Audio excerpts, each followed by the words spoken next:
First things first, wet the paper. Clean water and wet the paper.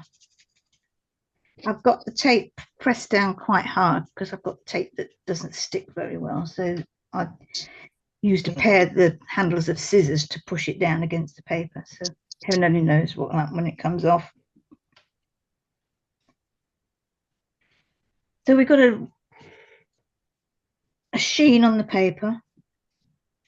I haven't got puddles, but I'm just going to wait a couple of minutes or a few seconds anyway, just to let that sink in. And I'm going to try and remove those blobs.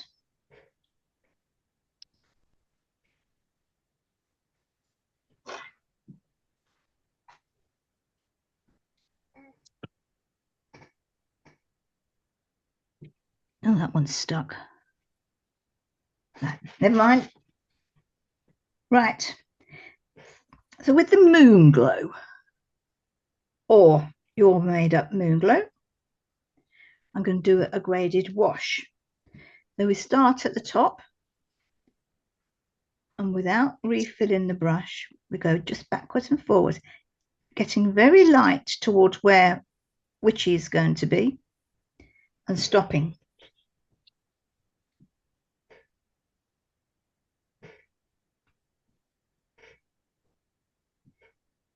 Refill the brush and go from the bottom up. Again, stop.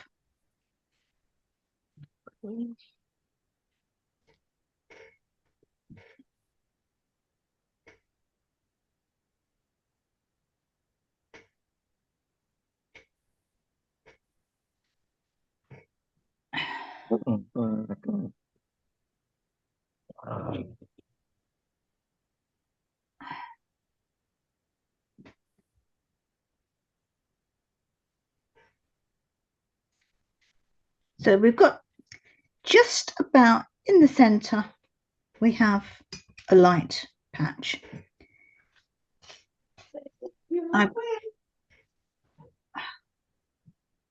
Where have you got? Where did you catch? Okay.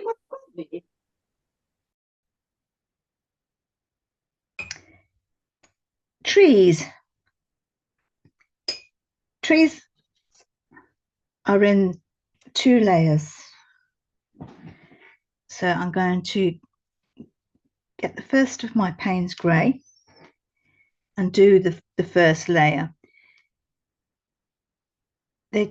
I want them sticking up into this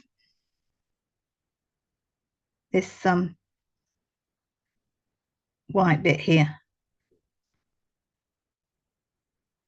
and just doing a line and some zigzags down. It's only the idea of trees, really. We don't need to produce trees. And as we get to the side, they point in a bit.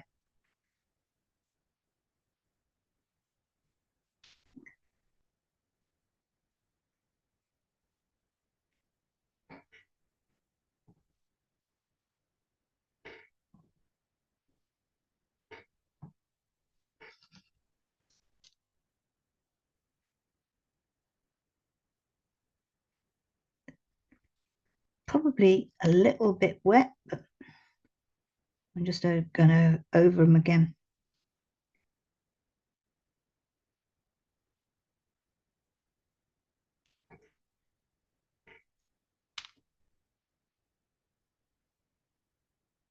It's just the tops.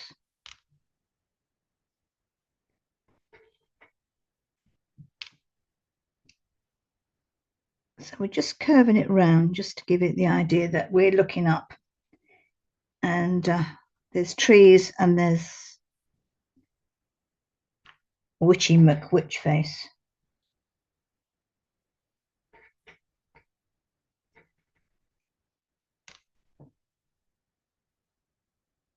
And just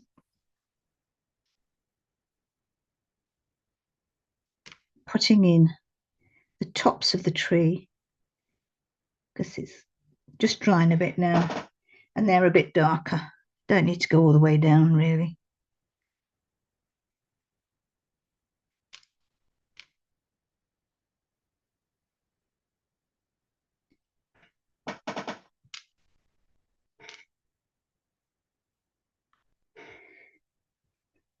And we're going to make the bit of mist in between the layer of trees. So that's some clean water, and just drag your brush along.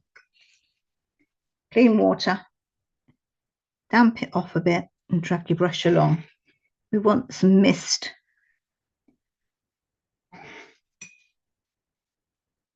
around the trees, or around the bottom of the trees, because we're going to put the next layer on and they'll show up against the mist.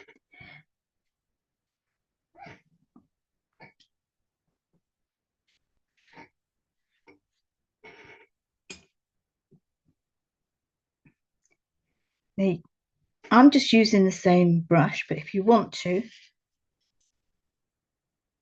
use a smaller brush, and right at the edge, I'm just going to see what this next layer does against, whether I need to leave it to dry.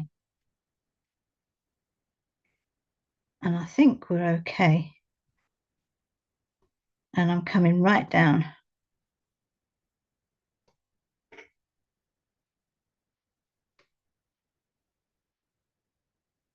So test yours, and if it is bleeding too much and loses the definition of the tree top, leave it for a little bit longer.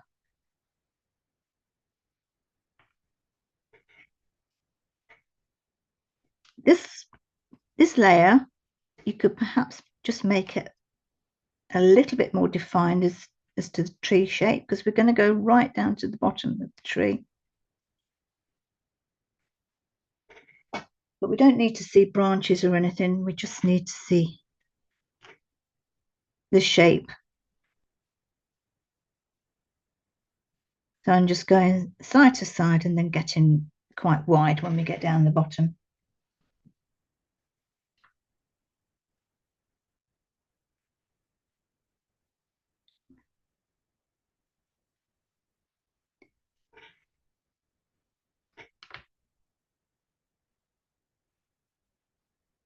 Make sure they can be distinguished from the ones behind. I notice some of mine are disappearing, which means that my indigo is probably not quite thick enough. Don't forget to bend these in as well when you get to the edges.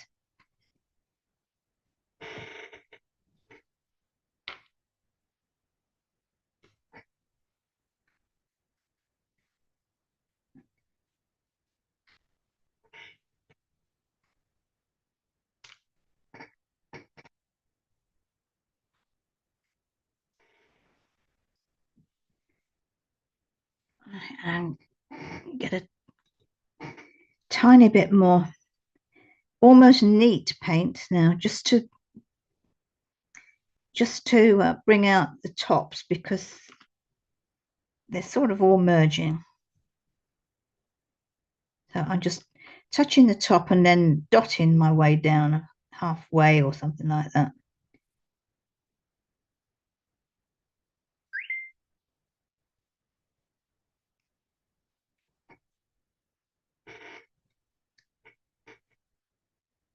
Then with the moon glow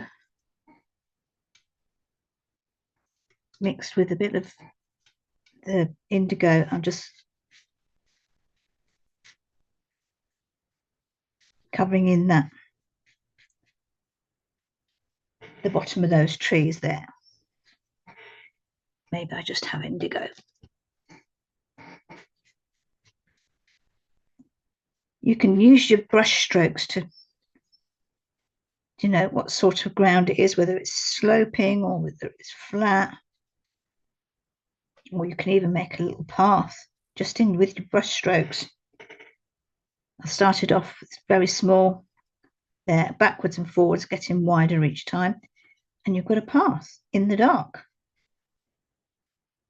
It all adds to the, because you've got to have got where you were looking up, haven't you?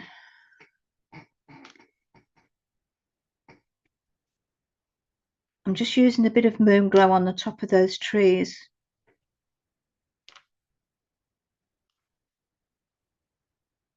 Just to give them a bit more definition. And just tapping the brush on those front trees.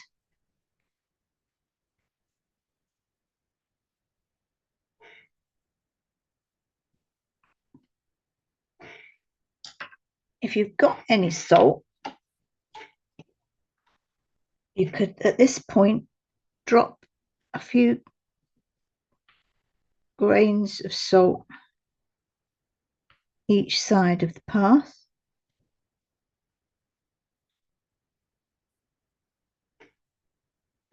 It should be about the right dampness. But if you haven't got it, don't worry. I think it's always useful to practice salt myself, because I don't always get it right.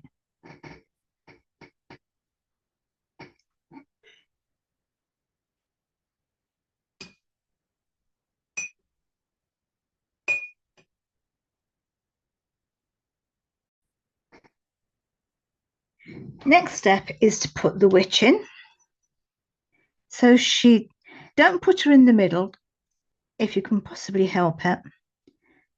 So her shoulders are halfway between your treetops and the top of the page, I would say. So shoulders, come down to her waist. Whoops, not much water on my brush. Come down to her waist. Too much water on my brush. Out with her knee to the right. Make a little bottom. And then, too much water. Down with her dress. Her left arm is in the wind, and her right arm is hanging onto the broomstick. Broomstick with a curve in it slightly, goes under her bum, comes out the other side, and touches her right arm. Make her head, so start with small blobs, and then gently and gradually make it bigger as to what looks right to you. And her hat goes across her head, and she's got it as a jaunty angle. So just making her, so all that remains is to put the cat on the broomstick. So there's its body. It's quite a fat cat. There's his head, and he's got some ears, and he does have a tail. I'm going to make a nice flowing sleeve because she's got her best gown on. Oh, and we need the brush.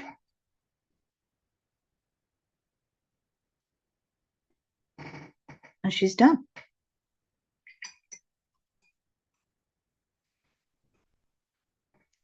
So then we'll move on to the moon. So with the gouache, straight out the bottle, but not too wet, not too dry. Make your moon. Is it they always have full moons at Halloween? I don't know. Anyway, I'm doing a crescent moon. If you can see that, it's only little. And we're going to do some splatter for some stars. Or you can just dot some stars. Dot stars, it's easier. It's less. So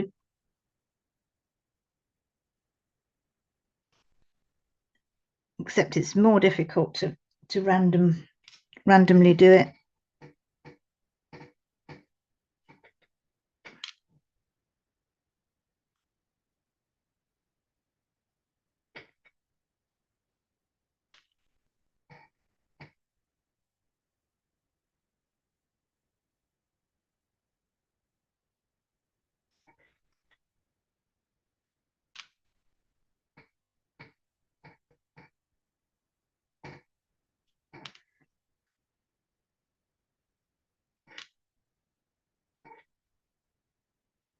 There. And I'm going to have a few fireflies down in my forest.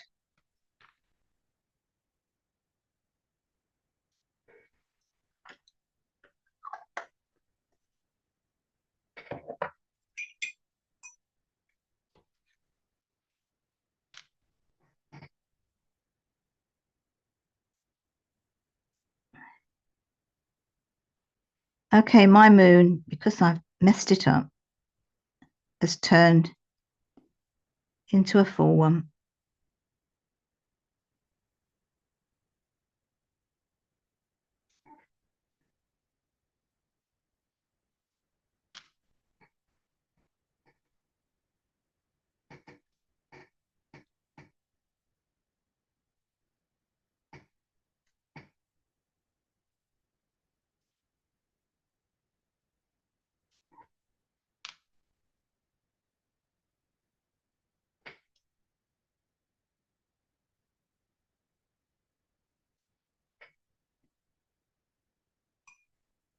And there she is, on her way somewhere.